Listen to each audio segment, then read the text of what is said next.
हजरत अलाउद्दीन अली अहमद साबिर कल्यारी रहमतुल्लाह अलैह एक बड़े बुजुर्ग और अल्लाह वाले वली थे। आपका ताल्लुक एक पाकीज़ा और रूहानी खानदान से था। आपकी वालदा हजरत जमीलुन निशा हजरत बाबा फरीद गंज शकर रहमतुल्लाह अलैह की बहन थीं। जब आप छोटे थे तभी आपकी माँ ने आपको आपके मामू बाबा फरीद के पास भेजा ताकि आप दीनी तालीम और तसव्वुफ की तरबियत हासिल कर सकें। जब आप अजोधन अब पाकिस्तान के पंजाब में स्थित पहुंचे तो हजरत बाबा फरीद ने आपकी शक्ल सूरत और आपकी खामोशी को देखकर आपको बहुत प्यार किया।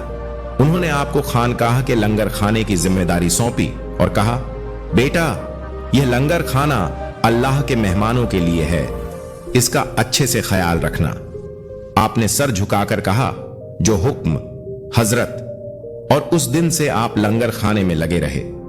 आप दिन रात खाने का इंतजाम करते, खाना पकवाते और दरवेशों, फकीरों और मेहमानों को खाना खिलाते। लेकिन एक बात सबके लिए हैरत की थी, आपने कभी खुद उस लंगर से एक निवाला तक नहीं खाया, ना किसी से कुछ मांगा, ना शिकायत की, ना ही कभी यह जाहिर किया कि आप भूखे हैं।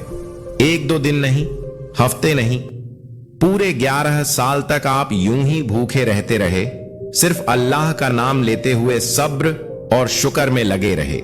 एक बार एक बुजुर्ग ने हजरत बाबा फरीद से कहा, आपका भांजा अली अहमद बहुत रूहानी बच्चा है, लेकिन उसकी हालत बहुत कमजोर है। जब बाबा फरीद ने बुलाकर पूछा, बेटा क्या तुम लंगर खाने से खाना नहीं खाते? तो हजरत साबिर पाक ने बड़ी अदब से कहा, आपने मुझे लंगर बांटने का हुक्म दिया था, खाने का नहीं।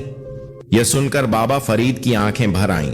उन्होंने फौरन आपको गले लगाया और कहा, तू सच्चा साबिर है, अल्लाह तुझसे बड़ा काम लेगा। यहीं से आपको साबिर पाक का लक़्ब मिला और फिर कल्यारी उत्तराखंड भारत में आपको इल्म व इरफान और रूहानियत की खिदमत के लिए भेजा गया। वहां आप पूरी जिंदगी अल्लाह की इबादत, दरवेशों की खिदमत और इंसानों को अल्लाह से जोड़ने में लगे रहे। इस वाकये से हमें क्या सीख मिलती है? सब्र, धैर्य की सच्ची मिसाल हजरत साबिर पाक हैं। अल्लाह और उसके वली का हुक्म बिना सवाल किए निभाना चाहिए।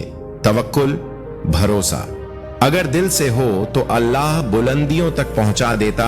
खिदमत खल्क, मानव सेवा करने वाला अल्लाह का महबूब बन जाता है।